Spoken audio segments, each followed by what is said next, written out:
রাতের অন্ধকার ভেদ করে আকাশ থেকে ধেয়ে আসছে বিশাল জ্বলন্ত আলোর গোলা। প্রথম দেখায় উল্কাপিণ্ড মনে হলেও সেটি আসলে শহীদ খামেনির রেখে যাওয়া ব্যালিস্টিক মিসাইল। মুহূর্তেই সেই মিসাইলের আগুন বৃষ্টির মতো নেমে আসছে ইসরায়েলের মাটিতে। ইসরায়েলের আকাশ আর নেতানিয়াহুর নিয়ন্ত্রণের মালিকানা যেন শহীদ আয়াতুল্লাহ খামেনির।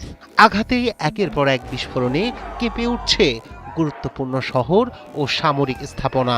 ধোঁয়া, আগুন আর আতঙ্কে অচল জনজীবন। ঠিক কতটা ক্ষয়ক্ষতি, কত প্রাণহানি তা স্পষ্ট নয়। জানা যাচ্ছে ইসরায়েল ক্ষয়ক্ষতির খবর প্রকাশেও জারি করেছে কড়াকড়ি। কিন্তু ইরানের মিসাইলের সামনে ভেঙে পড়েছে সব বাধার দেয়াল। লক্ষ্যবস্তু হয়েছে খোদ ইসরায়েলি প্রধানমন্ত্রীর কার্যালয়। হতাহত ও সম্পদহানির প্রকৃত তথ্য আড়াল করছে বেনিয়ামিন নেতানিয়াহু প্রশাসন। শুধু ইসরায়েলের আকাশেই এখন আগুনের ঝলকানি নয়, এই আগুন দাবানলের মতো ছড়িয়ে পড়েছে মধ্যপ্রাচ্যে। তোমার থেকে এই ওয়ালটেনই ভালো।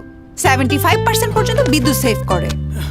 ওয়ালটন তোমার থেকেও ভালো, কোনো নয়েজ করে না। ওয়ালটন সাইড বাই সাইড ফ্রিজে আছে নেক্সট লেভেলের এমএসও প্লাস ইনভার্টার কম্প্রেসর, যা আবহাওয়া বুঝে নিঃশব্দে কুলিং স্পিড নির্ধারণ করে 75% পর্যন্ত বিদ্যুৎ সাশ্রয় করে।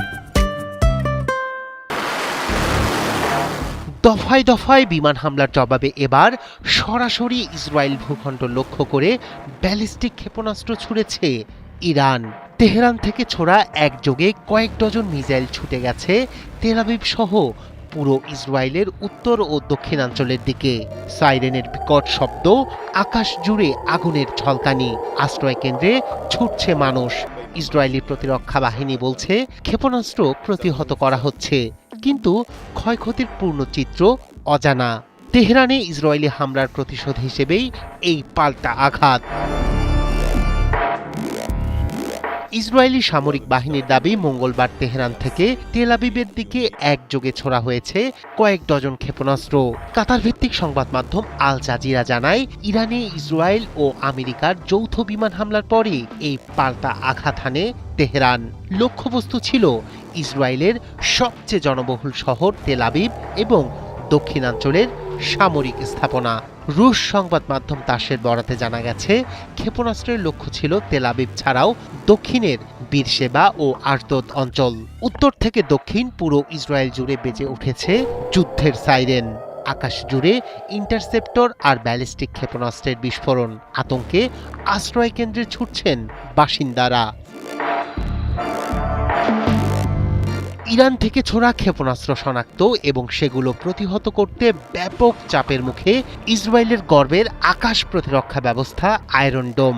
বিশ্লেষকদের মতে, একযোগে বিপুল সংখ্যক ব্যালিস্টিক ক্ষেপণাস্ত্র নিক্ষেপ করে প্রতিরক্ষা বলয়কে ব্যস্ত রাখার কৌশল নেয় তেহরান। ফলে বেশ কিছু ক্ষেপণাস্ত্র প্রতিরোধ ভেদ করে লক্ষ্যভূমিতে আঘাত হানতে পারে, এমন আশঙ্কা উড়িয়ে দিচ্ছেন না মধ্যপ্রাচ্যের সামরিক বিশ্লেষক। এর আগে তেহরানে রাষ্ট্রীয় সম্প্রচার মাধ্যমের ভবন এবং এভিন কারাগারে ইসরায়েলি বিমান হামলার খবর আসে। এটিকে সরাসরি আগ্রাসন হিসেবে আখ্যা দিয়ে দাঁত ভাঙা জবাবের ঘোষণা দিয়েছিল ইরান। সেই ঘোষণারই বাস্তব রূপ এই ক্ষেপণাস্ত্র হামলা। রায়হান কবির, শুভ্র, ৭১।